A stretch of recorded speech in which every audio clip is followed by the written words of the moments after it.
Good morning, students. Welcome back in Guru Niti. This is the episode of the cell biology 5th. इससे पहले 4 episode cell biology के हमने आपसे discuss किए हैं। मैं MM बल्डोदिया और मेरे साथ हैं सर्वेश यादव सर। देखिए, सेल बायोलॉजी के अब तक जितने सारे एपिसोड्स हमने डिस्कस किए उसमें हमने परफेक्ट कनेक्टिविटी लाने की, सब्जेक्ट के कंसेप्ट्स को बताने की, इंफॉर्मेशंस और जो अप्रोचेज हैं उनको क्लियर करने की कोशिश की। आज इसमें हम सारे सेल ऑर्गेनल, सेल डिवीजन, मतलब ओवरऑल सेल बायोलॉजी का सारा जो कंटेंट है सर, वो हम इसमें डिस्कस करने जा रहे हैं। और उसके बाद मैं बता दूं आपको द मोस्ट अवेटेड और मोस्ट इंटरेस्टिंग कंसेप्ट और टॉपिक आगे आ रहा है जो है प्लांट फिजियोलॉजी। उसको भी फर्दर हम डिस्कस करेंगे। मैं और सर्वे सर आपके साथ बने रहेंगे फिजियोलॉजी में भी। ठीक है, तो सर शुरू किया जाए। बिल्कुल। देखिए, सेल बायोलॉजी 5th में हमारे पास सबसे पहला क्वेश्चन है। फर्स्ट क्वेश्चन हमारा है 1 मिनट। हाँ जी, फर्स्ट क्वेश्चन हमारा है इनकरेक्ट अबाउट गिवन डायग्राम। दिए गए डायग्राम के बारे में, चित्र के बारे में जो गलत है वो आपको डिटेक्ट करना है। इसमें कह रहा है कैरोटिनॉइड्स प्रेजेंट। तो देखिए, ये क्लोरोप्लास्ट है जैसा सर उधर मेंशन कर रहे हैं। बच्चों, आप जानते हैं chloroplast semi autonomous cell organelle है।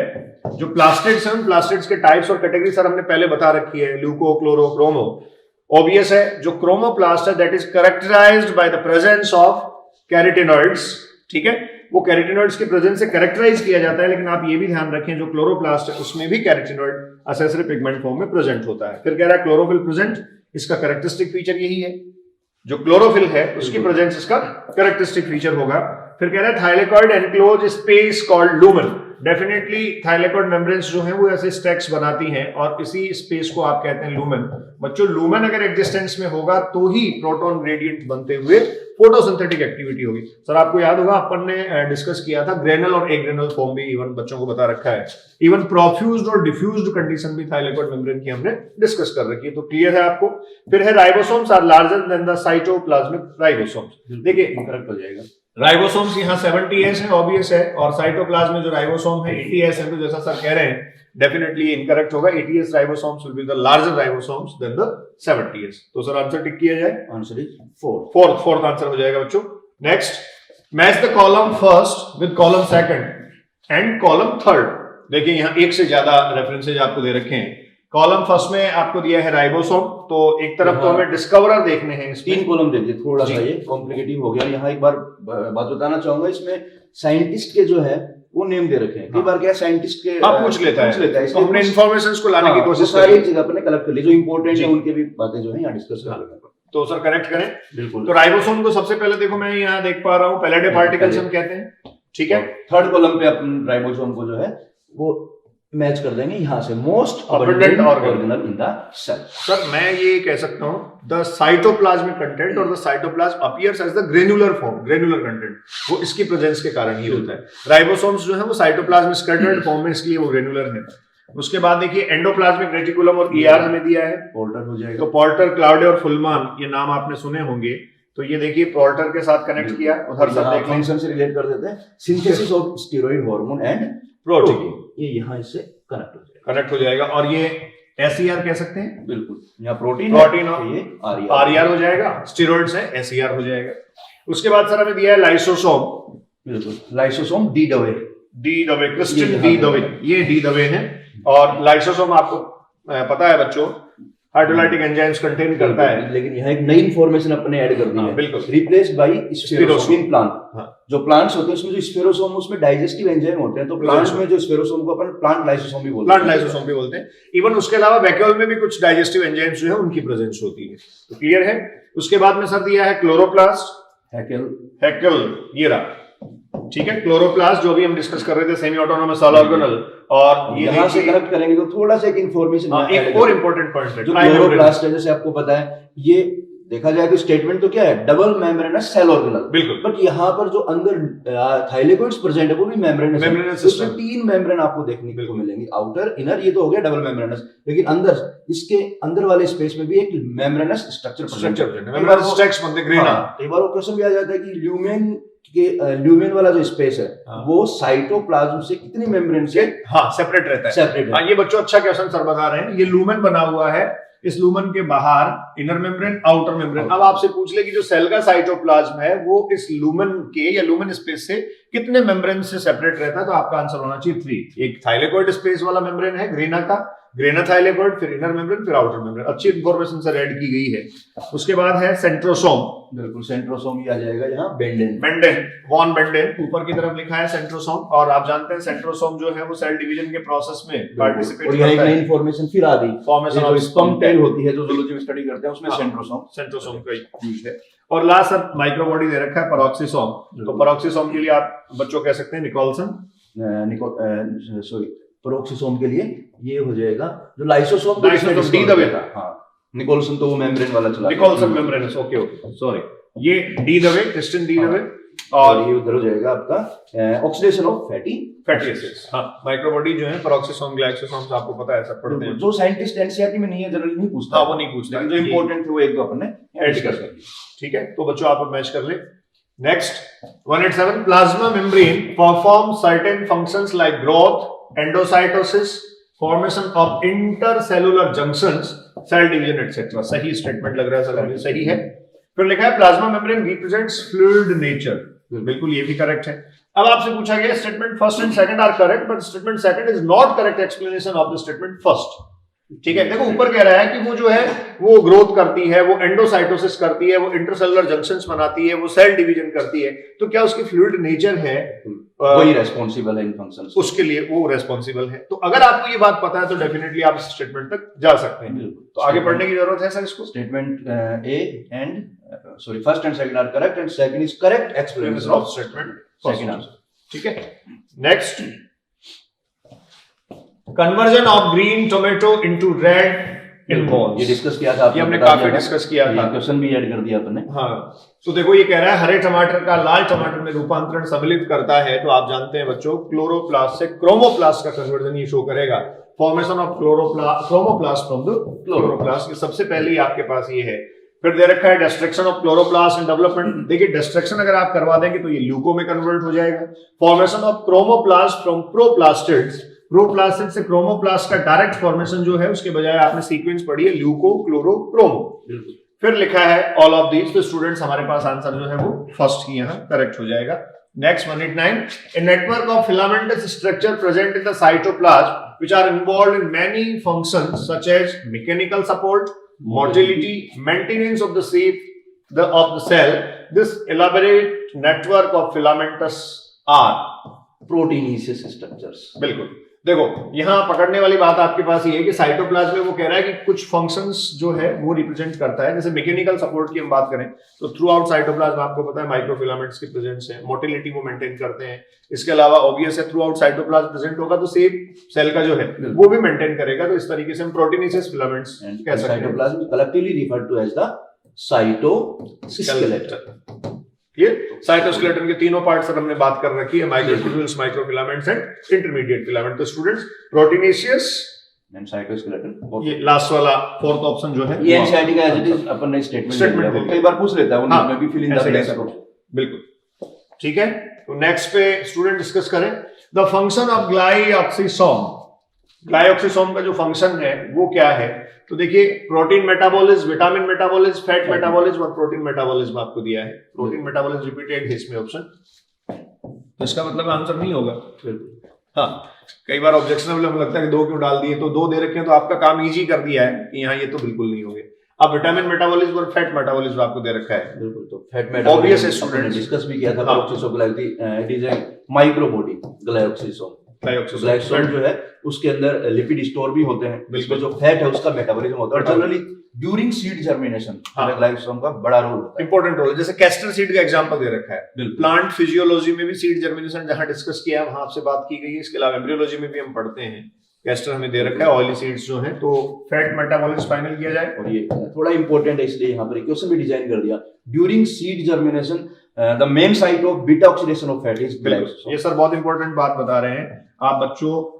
जर्मिनेशन का जो प्रोसेस है ये भले ही नोट कर लें, सीड जर्मिनेशन के प्रोसेस में, सीड जर्मिनेशन कह रहे हैं आप, और सीड जर्मिनेशन के प्रोसेस में the most appropriate site of the beta oxidation of fats, तो ये बच्चों आपके पास आंसर आ जाएगा इसका ग्लाइऑक्सिसोम। और अगर वो सीड जर्मिनेशन कंडीशन ना दे और बोल ले main site of the beta oxidation effect, फिर माइटोकॉन्ड्रिया आंसर फिर जाएगा। बिल्कुल सही है, बीटा ऑक्सीडेशन का जो साइट है वो माइटोकॉन्ड्रिया भी होता है। अगर स्पेसिफिकेशन आपको ये लिख के दे तब तो आपको आना है ग्लाइऑक्सिसोम पे, अदरवाइज आपको जो चीफ सेल ऑर्गेनल है, जो power house of the cell है, माइटोकॉन्ड्रिया पे चले जाए। Clear? Next, Which of the following can pass through bacterial filters? किसको बैक्टीरियल फिल्टर से पास किया जा सकता है? ये थोड़ा स्टेटमेंट है, डाइवर्सिटी से भी कनेक्टेड है। हाँ। जो बैक्टीरियल प्रूफ फिल्टर होता है, एक बार थोड़ा सा बता ही देते हैं। इसके अंदर पोर्स होते हैं, माइन्यूट पोर्स, और ये जो पोर्स उनकी साइज जनरली 0.45 माइक्रोन होते हैं। एक बात जनरल है सर, बैक्टीरियल फिल्टर से पास किया जा सकता है, इसका मतलब बैक्टीरिया से छोटा होना चाहिए। बैक्टीरिया छोटा होना चाहिए, बिल्कुल। और ये साइज भी अपन ने बता दी है। इसका मतलब इस साइज से जो छोटा हाँ। जो स्ट्रक्चर होगा, जो भी ऑर्गेनिज्म होगा, उसको क्या करेगा, क्रॉस कर जाएगा। बैक्टीरिया जो है इससे लार्जर होते हैं। बिल्कुल, 3 to 5 mm एनसीईआरटी में दे रखा है। और अगर आप माइकोप्लाज्मा देखें तो उसमें 0.1 to 0.3 ये साइज एग्जैक्टली एनसीईआरटी ने मेंशन किया। तो स्टूडेंट्स आंसर आपके पास बहुत अच्छे तरीके से आप डिटेक्ट कर सकते हैं। ये तो आपको पता है, ऑस्ट्रिच एक सबसे बड़ा है, माइकोप्लाज्मा ये आंसर हो जाएगा। एपिथेलियल सेल और ट्रैकेट्स का कोई यहाँ रेलेवेंसी नहीं। और एक और यही बता देते हैं, जो वायरस होता है वो भी इसको क्रॉस कर जाता है। डाइवर्सिटी का स्टेटमेंट, वायरस भी बैक्टीरियल फिल्टर से पास करवाया जा सकता है। स्मॉल, ये तो साइज में स्मॉलेस्ट होगा। बिल्कुल। Next, ER helps in endoplasmic reticulum किस में हेल्प करती है? तो कह रहा है ट्रांसपोर्ट ऑफ द सब्सटेंसेज, नहीं। Synthesis of protein, definitely. Transport of substances, लेकिन गोल्जी बॉडी के साथ अगर एसोसिएट हम करें सर, तब तो इसको हम डिटेक्ट कर सकते हैं। फिर कह रहा है फॉर्मेशन ऑफ ग्लाइकोजन, डेफिनेटली। तो देखो ये सिंथेसिस और फॉर्मेशन की जो दोनों एक्टिविटी है, ये तो डेफिनेटली हम कहेंगे। उसके अलावा हमें ट्रांसपोर्ट ऑफ सब्सटेंसेज और एक ऑप्शन दे रखा है ऑल ऑफ दीज। तो ऐसी कंडीशन में हमें अगर इस पे थोड़ा बहुत कंफ्यूजन भी हो, या जैसे हमारा ध्यान इस पे गोल्जी बॉडी पे जाए, तो भी हम आंसर पे जा सकते हैं। क्योंकि आपको पता है दो परफेक्टली फंक्शन किसके हैं, एंडोप्लाज्मिक रेटिकुलम के। So in association of Golgi body it is also involved in the transport of substances. Answer हो जाएगा ऑल ऑफ दीज। हाँ जी students, question number 193, which of the following is incorrect? Incorrect reference आपको यहां से detect करना है। Carbohydrates, protein, lipid all are responsible for asymmetric nature of the plasma membrane. ये ठीक बात लिखी है सर, जैसा प्लाज्मा मेम्ब्रेन का स्ट्रक्चर भी हमने डिस्कस किया था। आप ये जानते हैं जो दोनों लीफलेट हैं, बिल्कुल प्लाज्मा मेम्ब्रेन है वो एसिमेट्रिक है, और जो दोनों लीफलेट की अगर अपन बात करें तो वहां पर जो प्रोटीन है, जो लिपिड्स वगैरह है, उनका जो अरेंजमेंट है वो एसिमेट्रिक होता है। बिल्कुल। जैसे कार्बोहाइड्रेट आउटसाइड है, आपके कोलेस्ट्रॉल इनसाइड है, और प्रोटीन जो है उनका अमाउंट भी आउटर इनर लीफलेट में वेरिएबल। ठीक है, तो ये क्लियर हुआ कि जो लिपिड बायलेयर है, उस लिपिड बायलेयर में जो दोनों लेयर है, मतलब दोनों लीफलेट जिनको हम बोल रहे हैं, वो सर सिमेट्रिक फॉर्म में नहीं है। और स्पेसिफिकली आपने कहा जैसे कार्बोहाइड्रेट बाहर की तरफ है, और इसके अलावा जो कोलेस्ट्रॉल फॉर्म है वो अंदर की तरफ है, जो लिपिड का ही फॉर्म है। तो इस तरीके से आप जानते हैं phospholipids, glycolipids and sterols, 3 main lipid form membrane में होते हैं, वो तीनों वेरिएबल हैं। तो ये स्टेटमेंट हमारे पास करेक्ट हो जाएगा। इसके बाद लिखा है cell sap consist high osmotic pressure solution. Definitely इसकी कंसंट्रेशन हाई होती है, तो ऑब्वियस है जितना सोल्यूट अमाउंट ज्यादा प्रेजेंट होगा, एग्जैक्टली उतना ही वाटर डिमांड वो करेगा। तो ओवरऑल वो ऑस्मोटिक प्रेशर जो है वो हाई मेंटेन करेगा। तो लिखा है formation of glycoprotein from protein is called as the glycosidation. बिल्कुल बिल्कुल, ये सिंपल आपने डिस्कस भी किया था। जो प्रोटीन है उसके साथ अगर कार्बोहाइड्रेट रिसेप्टर ऐड हो गए तो उसको अपन बोलते हैं glycoprotein, and this process is called glycosidation. Glycosidation, glycosylation जैसा सर कह रहे हैं, जो है रेस्पेक्टिवली नहीं कहेंगे, पर टर्म्स यूज कर ली जाती हैं, सिमिलर टर्म्स यूज कर ली जाती हैं। तो ये ग्लाइकोप्रोटीन फॉर्मेशन है। Last, phagocytosis is also called cell eating. बिल्कुल ठीक बात है। तो इसमें सर स्टेटमेंट हमें इनकरेक्ट नहीं मिल रहा है कोई, ये मुझे लगता है कुछ थोड़ा सा एरर इसमें रह गया है। ये सारे स्टेटमेंट, हाँ, तो स्टेटमेंट स्टूडेंट्स हम देखें, कंफ्यूज आपको होने की कोई जरूरत नहीं है। परफेक्ट हमने फर्स्ट स्टेटमेंट करेक्ट कहा, सेकंड भी आपने कहा करेक्ट है, थर्ड आपने कहा ग्लाइकोप्रोटीन फॉर्मेशन, ग्लाइकोसाइडेशन करेक्ट है, और लास्ट भी आपने कहा phagocytosis is also called cell eating. अगर इसको मैं कह देता ड्रिंकिंग, तो आपके पास आंसर ये हो जाता, ठीक है, क्योंकि पिनोसाइटोसिस के केस में वो चला जाता। Clear? Next 194, which of the following is incorrect for given diagram? बिल्कुल, ये डायग्राम एनसीईआरटी से पिक किया है, और ये डायग्राम आपका एनिमल सेल का है जी, एनिमल सेल, और इससे रिलेटेड जो स्टेटमेंट्स है वो कवर कर लेते हैं। ये कह रहा है कंसिस्ट सेंट्रोसोम, डेफिनेटली सेंट्रोसोम की प्रेजेंस यहाँ होती है, ये रहा सेंट्रोसोम। फिर उसके बाद में कह रहा है न्यूक्लियोलस प्रेजेंट, ऑब्वियस है, न्यूक्लियस में न्यूक्लियोलस की जो प्रेजेंस है वो होगी। फिर कह रहा है photo phosphorylation is present, photophosphorylation की बात कर रहा है और एनिमल सेल कह रहा है। आप देखिए photophosphorylation is the ATP formation during the process of photosynthesis. तो सर ये क्या प्लांट सेल का कैरेक्टर होगा? बिल्कुल प्लांट सेल में होगा ये प्लांट सेल का कैरेक्टर होगा बच्चों। तो एग्जैक्टली इसको हम कह सकते हैं ये रेलिवेंट नहीं है। Oxidative phosphorylation, definitely oxidative phosphorylation होगा। और ये देखो माइटोकॉन्ड्रिया दे रखे हैं, आपको पता है जो एटीएस या इलेक्ट्रॉन ट्रांसपोर्ट सिस्टम होता है उसके थ्रू एटीपी का जो फॉर्मेशन है that is the oxidative phosphorylation. तो हमारे पास इस दिए गए डायग्राम में जो इररेलेवेंट है या जो इनकरेक्ट है वो थर्ड रेफरेंस हो जाएगा, आंसर होगा third. Next, which of the following functions are related with given diagram? तो गोल्जी बॉडी दे दिया, secretion, glycosylation, packaging of the material definitely and all of these. देखो बहुत इजी है, सारा दे रखा है। हमने सर जब इसको डिस्कस किया था तो 2-3 टर्म हमने बात की थी, secretion, packaging and transport. Exactly Golgi body जो है उसका फंक्शन होता है। तो यहाँ सारी स्टूडेंट्स आपको वही बातें दे रखी हैं, all of these. Next, almost hydrolytic enzymes are present in, देखिए लाइसोसोम जो है वो सेल में आप कहेंगे ऐसा सेल ऑर्गेनल है जिसमें almost all type of hydrolytic enzymes जो है उनकी प्रेजेंस होती है। स्टूडेंट्स क्लोरोप्लास्ट दे रखा है, हाइड्रोलाइटिक एंजाइम से कंसर्न नहीं है सर इसका कोई।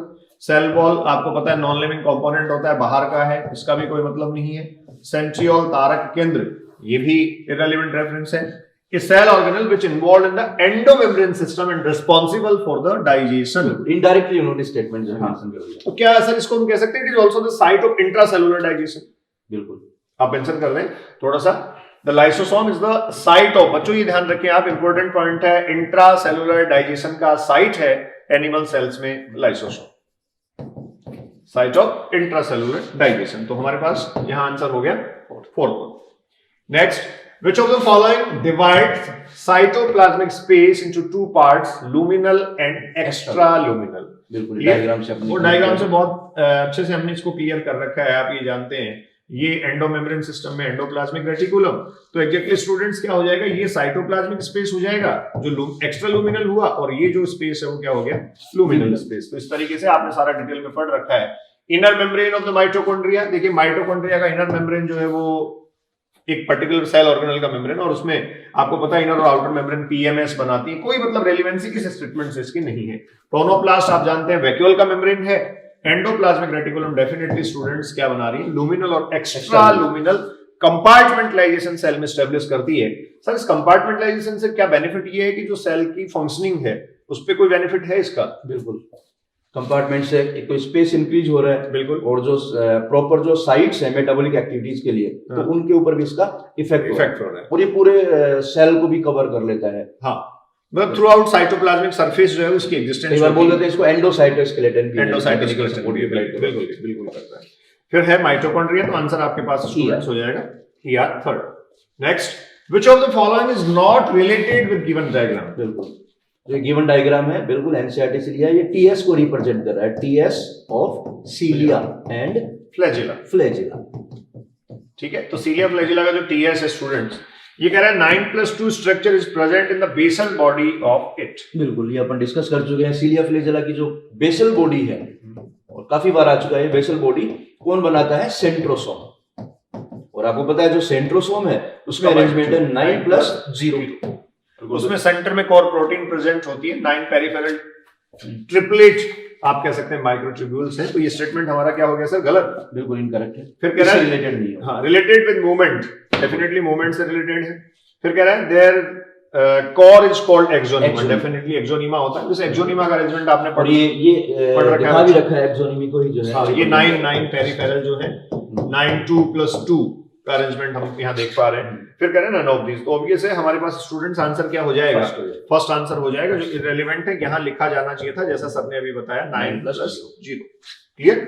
Next 199, metacentric, submetacentric, acrocentric and telocentric type of chromosome, these type are based on, देखिए ये हमने बात की थी कि देखिए सेल में कहीं भी डिवीजन के टाइम में क्रोमोसोम को अगर डिस्कस किया जा रहा है तो डेफिनेटली उसके बिहेवियर के बिहाफ पे दिखा जा रहा है। नंबर ऑफ द सेंट्रोमियर नहीं, नंबर ऑफ सेंट्रोमियर आपको पता है एक ही होगा। नंबर ऑफ काइनेटोकोर जो सेंट्रोमियर पे डिस्क है, नंबर ऑफ द आर्म्स, यहाँ पोजीशन जो है उसको रिप्रेजेंट करना चाहिए था, पोजीशन ऑफ सेंट्रोमियर। हाँ, अब देखो आर्म्स जैसे हैं, जैसे आप ये देखते हैं मेटासेंट्रिक में बिल्कुल सेंटर में प्रेजेंट है तो दो आर्म क्लियर दिखाई देती हैं। सब मेटासेंट्रिक में थोड़ा सा आप ये कहेंगे एक आर्म छोटा हो जाएगा, एक्रोसेंट्रिक में आप कहेंगे बिल्कुल शॉर्टेस्ट होगा एक, और टीलोसेंट्रिक में सिंगल ही आपको अपीयरेंस में आएगा।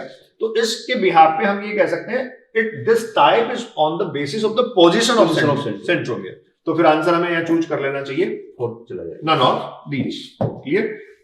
Next, if a meristematic cell is placed in a medium containing radioactive thymidine, radioactively will be first observed in thymidine के मीडियम में रखा गया। बात कर रहा है थोड़ा सा अच्छा भी, इंपॉर्टेंट भी और सिंपल भी है। अगर आपने रेडियोएक्टिव थायमिडीन मीडियम में उसको प्लेस कर दिया, ऑब्वियसली जब डीएनए का फॉर्मेशन होगा तो वो डीएनए के अंदर इनकॉर्पोरेट हो जाएगा थायमिडीन प्रेजेंट इन डीएनए। तो अगर यहाँ थोड़ी बात करें, इसने पूछा है फर्स्ट ऑब्जर्व्ड इन, सबसे पहले जो यूक्रोमेटिन है उसका रेप्लिकेशन पहले होता है, और जो हेटेरोक्रोमेटिन यूक्रोमेटिन, हाँ यूक्रोमेटिन के लिए आप कहते हैं जेनेटिकली एक्टिव फॉर्म है, और वो जो है यूक्रोमेटिन लेस स्टेन लेता है, आपने सब पढ़ रखा है, उसकी जो जेनेटिकली एक्टिविटी है वो ही उसको पहले रेप्लिकेट करवा रही है। तो डेफिनेटली स्टूडेंट्स, जो यूक्रोमेटिन है, जैसा सर ने बताया कि थायमिडीन जब फॉर्मेशन होगा तो पहले उसमें इनकॉर्पोरेट हो जाएगा। हेटेरोक्रोमेटिन टाइटली पैक्ड बेसिकली होते हैं, तो लेट होगा फेज में जो उसका रेप्लिकेशन होता है, और बहुत साइमल्टेनियस हो नहीं सकते। तो आपका आंसर यहाँ क्या हो जाएगा, बिल्कुल first. Next, if you are provided with root tips on onion in your class and asked to count the chromosomes which of the following stage can you most conveniently look into. आपके लिए most convenient पूछा गया कौन सा stage होगा अगर onion root tip आपको दे दिया गया आपकी क्लास में और आपसे काउंट करने के लिए कह रहा है द नंबर ऑफ क्रोमोसोम। तो देखिए ये इसके बारे में खूब हम डिस्कस कर चुके हैं। क्रोमोसोम्स की स्टडी के लिए, क्रोमोसोम्स के बेस्ट ऑब्जर्वेशन के लिए कौन सा स्टेज रिलेवेंट है, मेटाफेज। ठीक है, तो स्टूडेंट्स आगे बढ़े। 202, which of the following not occurs in anaphase first but occurs in the anaphase second. एक स्टेटमेंट हमने सर इसके लिए बार बार डिस्कस किया था, ऑप्शन पढ़ने से पहले मैं बोलना चाहूंगा।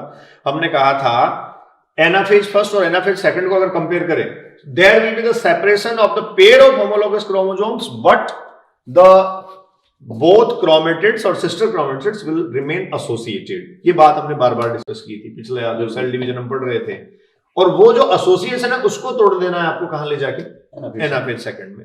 ठीक है, तो आप ये कहते हैं एनाफेज फर्स्ट में तो ये होना था, ये जो पेयर ऑफ होमोलोगस क्रोमोसोम है, इस पेयर ऑफ होमोलोगस क्रोमोसोम का सेपरेशन हो जाएगा, और उसके बाद एनाफेज सेकंड में ये जो क्रोमोसोम है सर जो बता रहे हैं, ये देखिए स्प्लिटिंग होगी, सेंट्रोमियर के सिस्टर क्रोमेटिड सेपरेट हो जाएंगे। तो पढ़े सर, कंडेंसेशन ऑफ क्रोमोसोम, गुणसूत्रों में संघनन कोई मतलब ही नहीं है, मेटाफेज के बाद कुछ नहीं होता है, कंडेंसेशन से रिलेटेड। फिर कह रहा है forward movement of the chromosomes, दोनों में हो रही है, इधर भी क्रोमोसोम मूव कर रहे हैं, इसमें भी ऑब्वियस है, उसमें क्रोमेटिड मूव कर रहा है जो डॉटर क्रोमोसोम होगा या फ्यूचर का क्रोमोसोम होगा, और उसमें पूरा डायड फॉर्म में क्रोमोसोम में जा रहा है। फिर कह रहा है कंट्रैक्शन ऑफ स्पिंडल फाइबर्स होगा, तो दोनों में हो रहा है बिल्कुल। स्प्लिटिंग ऑफ सेंट्रोमियर, देखो ये मिल गया आपको, splitting of centromere anaphase second में तो होगा, क्योंकि यहाँ सेंट्रोमियर स्प्लिट होगा तभी सिस्टर क्रोमेटिड्स जो डॉटर क्रोमोसोम है, फ्यूचर के क्रोमोसोम है, वो पोल्स पे जाएंगे। लेकिन आप ये देख रहे हैं एनाफेज फर्स्ट में सिस्टर क्रोमेटिड्स का सेपरेशन नहीं होता है, तो ये आंसर इसमें सब हम टिक कर सकते हैं। 4 एनाफेज सेकंड में स्प्लिटिंग ऑफ सेंट्रोमियर, काफी इंपॉर्टेंट कॉन्सेप्ट है, इसलिए बार-बार ये रिपीट भी हो रहा है, ये ध्यान रखें। और स्टेटमेंट जो हम बोल रहे हैं उसी से आप इसको कनेक्ट करके रखें। Pair of homologous chromosome separate होगा, लेकिन क्रोमेटिड्स एसोसिएट रहेंगे, और वो जो एसोसिएशन है उसको आपको ब्रेक करना है एनाफेज सेकंड में। 203, which of the following is wrong match. Wrong match sir पूछा गया है, कौन सा रॉन्ग मैच है। तो देखो लेप्टोटीन, जाइगोटीन, पैकाइटिन और डिप्लोटीन आपको दे रखा है। लेप्टोटीन बुके अवस्था, इसको बकेट फेज भी बोल देते हैं, थोड़ा सा एनसीईआरटी में नहीं है लेकिन हल्का सा बता, न्यूक्लियस में जो क्रोमोसोम विजिबल होते हैं ड्यूरिंग लेप्टोटीन, तो ये इस तरह की पोजीशन में विजिबल होते हैं। इनका अरेंजमेंट कुछ इस तरह से होता है, जैसे यहाँ सेंट्रोसोम है, इधर ये जो है लोकेटेड है, तो ये थोड़ा सा देखेंगे माइक्रोस्कोप में तो बुके टाइप दिखाई देगा, बुके स्टेज में, मतलब ओवरलैप्ड फॉर्म वहां होती है, क्लियर होना शुरू होते हैं, विजिबिलिटी वहां आना शुरू होती है, तो ये लेप्टोटीन के लिए हो गया। फिर उसके बाद में देखो स्टूडेंट जाइगोटीन है, जाइगोटीन में आपको पता है सिनेप्सिस वो बनाते हैं, सर हम खूब बात इस पे कर चुके हैं, तो सिनेप्सिस ये बना रहे हैं। पैकाइटिन क्रॉसिंग, और आपको पता है ये कैरेक्टराइज इसी से किया जाता है। फिर है डिप्लोटीन, टर्मिनलाइजेशन ऑफ कियाज्मेटा, ये आगे की बात कर गया, एक स्टेप आगे ले गया, ये डाइकाइनेसिस का कैरेक्टरिस्टिक फीचर है। तो डेफिनेटली जो मिसमैच फॉर्म हमारे पास होगा वो सर हो जाएगा fourth one. Next 204, bivalent in metaphase first consist of, बिल्कुल ये काफी बार मेटाफेज फर्स्ट में जो बाइवेलेंट है that is consist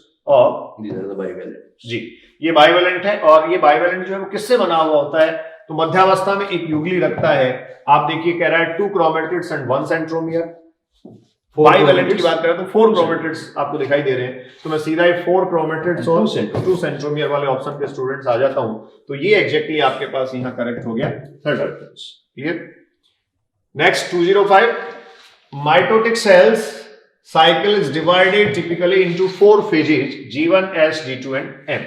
Considering mitotic cycle time as 18 hours, thus distribution of period of time in hours for each these phase will be. देखिए 18 hours दे रखा है sir, time duration उसने पहले दे दिया, फिक्स दे दिया, फिक्स दे दिया कि 18 hours में कंप्लीट हो जाती है। तो हमें अब डिवाइड करना होगा। आपको पता है सबसे ज्यादा इसमें लगने वाला है, और इंटरफेज जो तीनों को मिला के है ये इस एम के कंपैरेटिवली ज्यादा टाइम एक्चुअली ये कांसेप्ट पे ले जाना चाह रहा है और कुछ हाँ, लार्जेस्ट कौन सी और स्मॉलेस्ट कौन सी।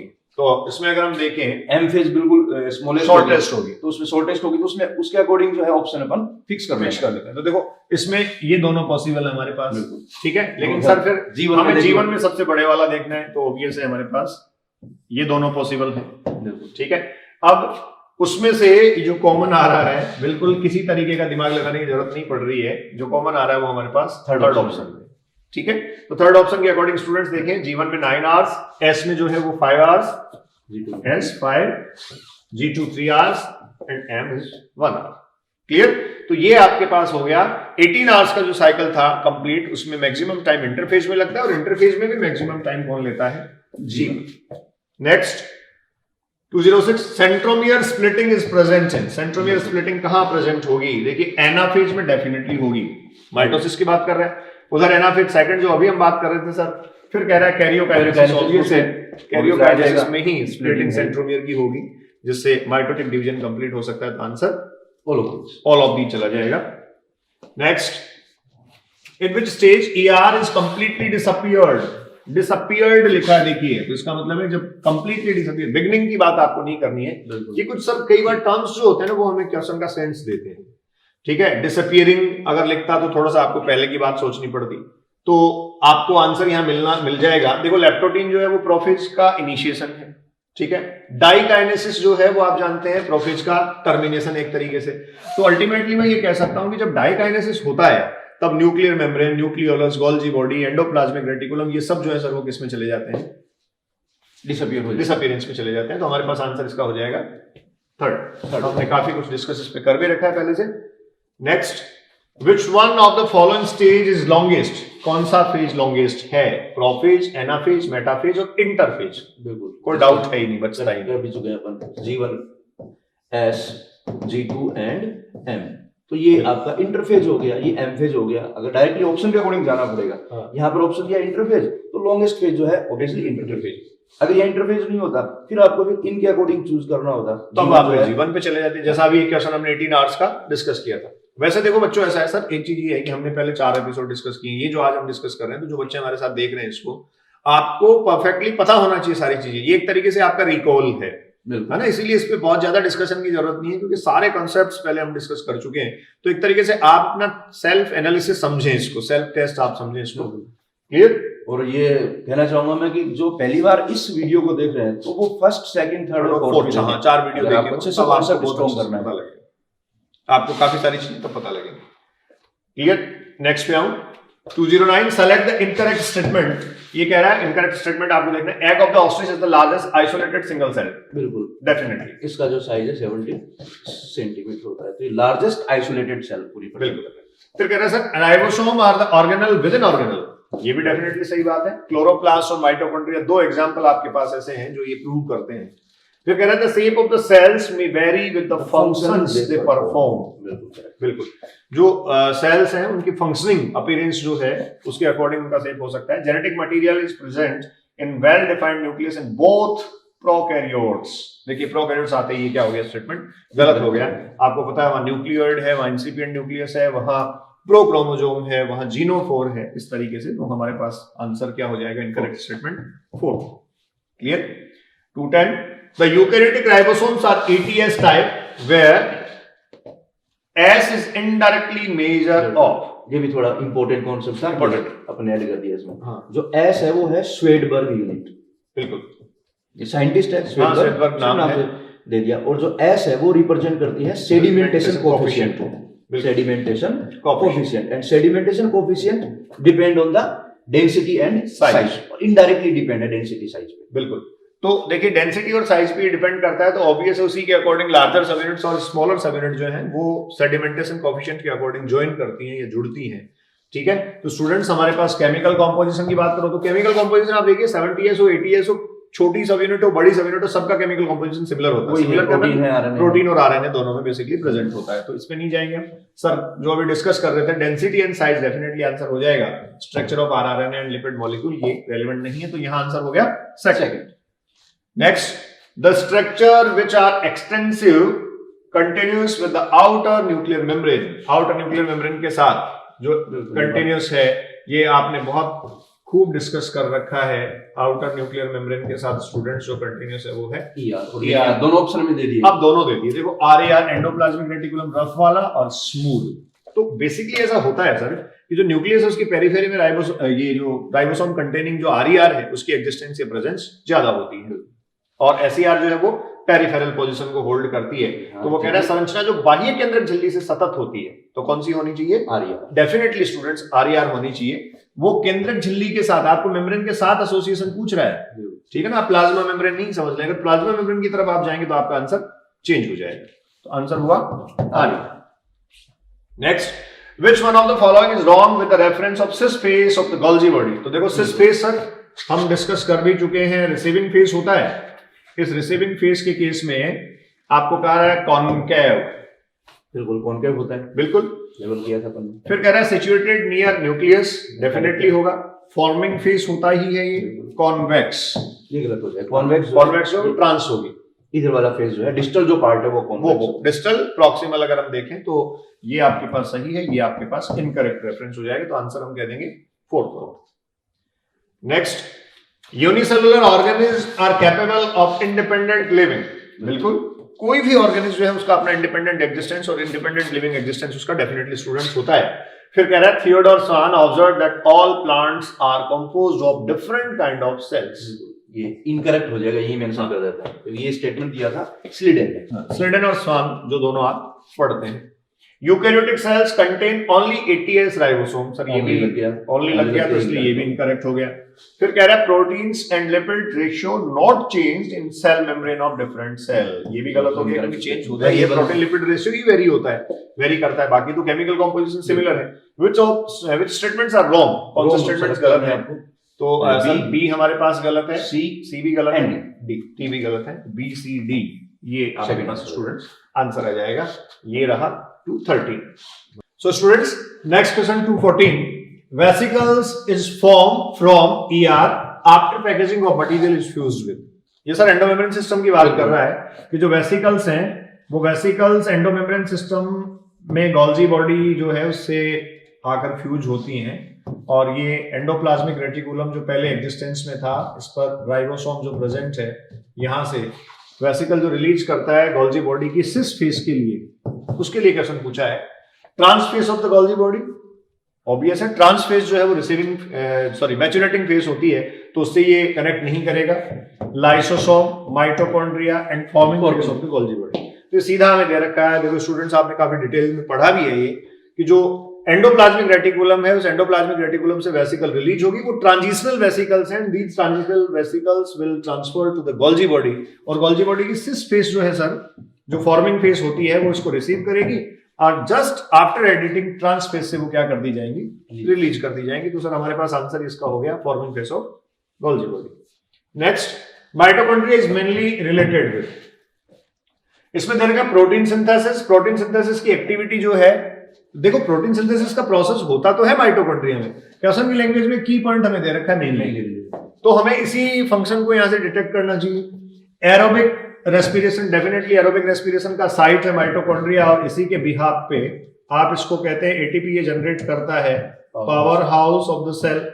और ऑक्सीडेटिव फोस्फोराइलेशन का प्रोसेस, एक क्वेश्चन सर पहले पीछे भी आ चुका है जो हम डिस्कस कर चुके हैं, ये करेगा। एनारोबिक रेस्पिरेशन में रोल नहीं है इसका, और लिपिड सिंथेसिस में भी कोई डायरेक्ट रोल इसका नहीं है। तो आंसर टिक करें sir, third answer aerobic respiration. Next, Golgi body is the important site of the formation of, Golgi body जो है वो important site of the formation किसका है? तो देखो सर, ग्लाइकोप्रोटीन दे रखा है, ग्लाइकोजन दे रखा है, ठीक है। इसके बाद ये ग्लाइकोजन के रेस्पेक्ट में इनकरेक्ट हो गया। इसके बाद लिपिड और ग्लाइकोलिपिड हमें दे रखा है, तो लिपिड के केस में इनकरेक्ट हो जाएगा, ठीक है। फिर दे रखा है लिपिड एंड ग्लाइकोजन, ये भी नहीं होगा क्योंकि ग्लाइकोजन है, ईआर का फंक्शन है, ईआर का दोनों ही ईआर के फंक्शन है, एसईआर। और ये ग्लाइकोप्रोटीन एंड ग्लाइकोलिपिड, ये एग्जैक्टली फाइनल एडिटिंग के बाद वो रिलीज करता है, तो आप जानते हैं ग्लाइकोप्रोटीन फॉर्मेशन भी करेगा और ग्लाइकोलिपिड फॉर्मेशन भी करेगा। एंडोमेम्ब्रेन सिस्टम की फाइनल फंक्शनिंग हम ये पढ़ते हैं, clear. So next, axoneme of cilia flagella is made up of, axoneme जो सीलिया फ्लैजिला का है वो किससे बना हुआ होता है? ट्यूबुलिन प्रोटीन का बना हुआ होता है। और अरेंजमेंट भी एग्जैक्टली स्टूडेंट्स आपने डिस्कस किया है, हमने काफी डिटेल में बात की है, 9:2+2 का अरेंजमेंट होता है, ठीक है। आगे फ्लैजिलिन प्रोटीन की बात अगर की गई तो सर प्रोकैरियोटिक फ्लैजिला इसी से बना हुआ होगा। राइबोन्यूक्लियेज प्रोटीन का कोई मतलब यहाँ नहीं है, हिस्टोन प्रोटीन, ये जो है वो दोनों ही एक तरीके से, ये एंजाइमेटिक फॉर्म और ये हिस्टोन प्रोटीन पैकेजिंग प्रोटीन होता है, clear. Next 218, basal body of cilia and flagella consist, देखो सर उसी से रिलेटेड पूछ लिया, मतलब एक तरीके से सारा जो बच्चों की इन्फॉर्मेशन है वो वापस क्लियर हो रही है, रिवीजन हो रहा है। और हमने पहले भी ऐसा क्वेश्चन डिस्कस किया कि जो बेसल बॉडी आपने बताया था माइक्रोट्यूब्यूल से बना हुआ है और उनका जो अरेंजमेंट है वो 9+0 हो जाएगा। Next 219, consider the following diagram, देखो सेल साइकिल का एक डायग्राम हमें दे रखा है, in which phase chromosome are generally observed, किस फेज में क्रोमोसोम्स को ऑब्जर्व किया जा सकता है? जैसे उन्होंने A B C D दे रखा है, तो ये ऑब्वियस है, that is the G1 phase, ये S हो जाएगा, ये हो जाएगी G2, और ये देखो है प्रोफेज के बाद ये मेटाफेज को रिप्रेजेंट कर रहा है। हाँ, तो सर अब देखो इसमें क्या है कि प्रोफेज से विजिबल तो हो जाते हैं क्रोमोसोम, लेकिन स्टडी के पॉइंट ऑफ व्यू से दिया जाए तो A हमें दे रखा है, और ये A मैं कह सकता हूँ, ये किसको लिखा है इसने? मेटाफेज को, क्लियर। तो स्टूडेंट सीधा सा क्वेश्चन बनता है, आपसे पूछा जाए during the process of cell cycle nucleus को कब ऑब्जर्व किया जा सकता है? तो न्यूक्लियस को ऑब्जर्व किया जा सकता है बी में भी, सी में भी और डी में भी। बेस्ट ऑब्जर्वेशन न्यूक्लियस की कब हो सकती है? तो हम G0 पे भी जा सकते हैं, क्योंकि यहाँ रेस्टिंग स्टेज का है ये स्टेट। बेस्ट ऑब्जर्वेशन इनमें, इनके बजाय आप इस पे आंसर पे जा सकते हैं, लेकिन आपसे क्रोमोसोम पूछ रहा है तो फिर प्रोफेज में विजिबिलिटी आएगी और मेटाफेज में आप बेस्ट स्टडी क्रोमोसोम्स की कर सकते हैं। तो सर आंसर हम टिक करें, ए हो जाएगा इसमें, ए मेटाफेज में आप इसको देख सकते हैं, clear. Next, nucleus, Golgi complex and ER reformed in, फिर से बनती है रीअपियरेंस, ये हमने सर कई बार डिस्कस किया। The reverse of the prophase, that is telophase हो जाएगा, तो आंसर हमारे पास है telophase. Next, which of the following statement is wrong, कौन सा स्टेटमेंट जो है वो गलत है? तो ये कह रहा है mitosis is also called equational division, definitely mitosis equational division है। नंबर ऑफ क्रोमोसोम जो मदर सेल में है, डॉटर सेल में, डॉटर प्रोजेनी में उतना ही होगा। Meiosis first is also called as the reductional division, definitely ये ही मियोसिस फर्स्ट ही रिडक्शनल डिवीजन होता है, एनाफेज फर्स्ट में ही एक्चुअल रिडक्शन होता है। Meiosis second is also called equational division, definitely meiosis second जो है वो माइटोसिस के इक्विवेलेंट ही होता है। तो ऑप्शन आपके पास हो जाएगा नन ऑफ दिस। ये तीनों statement sir first second third clear भी कर रखे हैं हमने, पहले भी डिस्कस किया था। जो मियोसिस है स्टेटमेंट, अगर मियोसिस की बात करते हैं exactly that is the reductional division, और अगर वो जाए मियोसिस के meiosis first and meiosis second, जैसे आपने पहले भी बताया था 2n से यहाँ पर कंडीशन आ जाती है n, तो ये एक्चुअल में रिडक्शनल डिवीजन हो गया और उसमें n की एग्जैक्टली कॉपी बनी, ठीक है। तो ये मियोसिस और माइटोसिस सर ने ब्रीफ कर दिया है, ठीक है बच्चों। Next 222, which of the following is permanently found in quiescent stage of cell cycle? Permanently, देखो ये बात कर रहा है किसकी? G0 स्टेज, और G0 क्वेश्चन में जो परमानेंटली सेल साइकिल में मिलेगी, इसका मतलब क्या मैं ये कह सकता, सेल साइकिल के क्वेश्चन में मिलेगी, इसका मतलब क्या सर ये कह सकते हैं that permanently exit cell cycle, cell cycle से परमानेंटली एग्जिट हो गई है। इस पे भी देखो हमने काफी डिटेल में डिस्कशन किया था, पिछले 2 साल से क्वेश्चन आ भी रहे हैं, कंट्रोवर्सी भी रहती है।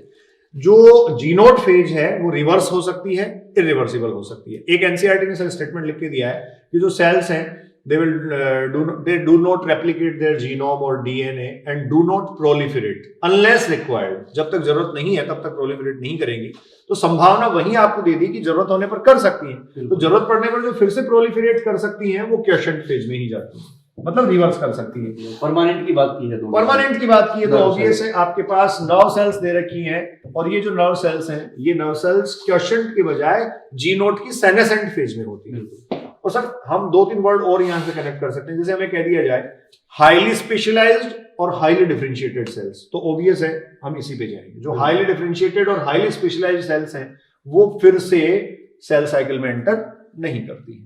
Clear? Next, stage between meiosis first and meiosis second is called, meiosis first and meiosis second जो है ये इनके बीच में होने वाला स्टेज इंटरकाइनेसिस कहा जाता है। बच्चों सीधा आंसर आपको पता है, देखो इंटरफेज प्रिपरेटरी फेज है, इंटरकाइनेसिस आंसर हो जाएगा। डीएनए सिंथेसिस आप जानते हैं एस में होता है, तो ऑब्वियस है आपका आंसर क्या हो जाएगा यहाँ second. Next, which phase of cell cycle is completed in more than 95% duration of cell cycle. तो आपको दे रखा है ह्यूमन सेल के एग्जांपल को डिस्कस करते हैं, 24 आवर्स का है, इंटरफेज में 23 आवर्स लग जाते हैं, 1 घंटे में माइटोसिस हो जाता है, और वह 95% और 5% का कैटेगराइजेशन कर रखा है। सर ने पहले भी बताया था एक जगह आपको। तो जो कैरियोकाइनेसिस का प्रोसेस है ये तो सिर्फ 1 ही घंटे में हो रहा है, तो आपके पास इंटरफेज परफेक्ट आंसर आ जाएगा। इंटरफेज जो है वो 95% टाइम ले लेती है इसका। एक सर आपने ड्यूरेशन वाला क्वेश्चन डिस्कस किया भी था अभी, 18 आवर्स हमें दिया गया था, बिल्कुल 18 आवर्स का सेल साइकिल ड्यूरेशन है। 225, in which phase of cell cycle cell volume of cell maximum increase, volume कब मैक्सिमम इंक्रीज होगा? तो देखिए जो सेल साइकिल के प्रोसेस आपको दे रखा है, आपको पता है जो जीवन है वो मेटाबॉलिकली मोस्ट एक्टिव है, और इसमें जो मैक्सिमम चेंजेस है जैसे सेल का सरफेस एरिया वॉल्यूम इंक्रीज होना, साइटोप्लाज्मिक न्यूक्लियोप्लाज्मिक कंटेंट का इंक्रीज होना, ये मैक्सिमम इसी में होता है। तो ऑब्वियस है हमारे पास cell volume maximum increase G one phase में ही जाएगा। Next, the vacuoles of plant cells are bounded by a single semi permeable membrane called, देखो ये हाईली स्पेशलाइज्ड मेम्ब्रेन होती है वैक्यूल की, जिसको आप कहते हैं टोनोप्लास्ट। हमने इवन इसका जो अपटेक है, एक्टिव अपटेक है, इसकी स्पेसिफिक नेचर जो है वहां तक भी हमने सब डिस्कस कर रखा है। जो बच्चे इस वीडियो को आज ही देख रहे हैं सर, उनको पहले वाले वीडियोस देखने चाहिए जहां से सीक्वेंस आपकी क्लियर होगी। Next, 227, consider the following statements। इसमें लिखा है plant cells have centrioles which are absent in almost animal cell। Incorrect reference हो गया। पहले कह दिया plant cells have centrioles, तो यही ये गलत हो गया। उल्टा लिखा है, वाइस वर्सा होता तो सही हो जाता। Ribosomes are the site of protein synthesis, तो definitely correct statement है sir. The middle lamella is a layer mainly of the calcium carbonate which holds the different neighboring cells together। देखो carbonate लिख दिया, कैल्शियम मैग्नीशियम पैक्टेट बेसिकली वो होते हैं। In animal cells steroid hormones are synthesized by smooth endoplasmic reticulum, सही लिखा है, correct statement है। तो इस तरीके से students of the above given statement, हमारे पास जो इनकरेक्ट है वो सी रहा सिर्फ, बिल्कुल यहाँ करेक्ट के अकॉर्डिंग ऑप्शन के अकॉर्डिंग चले जाएंगे, ऑप्शन के अकॉर्डिंग चले जाएंगे। A B and D are correct. तो ए बी आपको दे रखा है, ए डी नहीं दे रखा, A and D only correct. इसमें